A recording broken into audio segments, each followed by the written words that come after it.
অনেক দিন আগের কথা। পাহাড় আর জঙ্গলে ঘেরা এক ছোট্ট রাজ্যে থাকত রাজকুমারী এলিনা।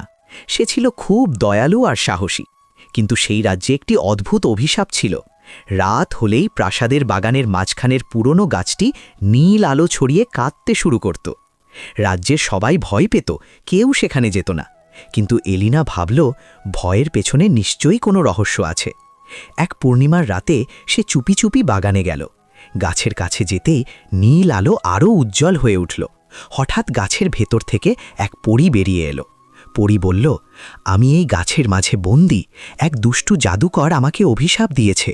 কেউ যদি ভয় না পেয়ে আমার কাছে আসে, তবেই আমি মুক্তি পাব।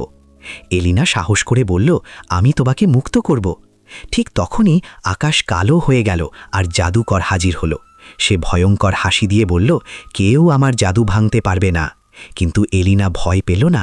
সে পরীর হাত ধরতেই গাছটি সোনালি আলোয় ভরে উঠল। জাদুকরের জাদু ভেঙে গেল আর সে ধোঁয়ার মতো মিলিয়ে গেল।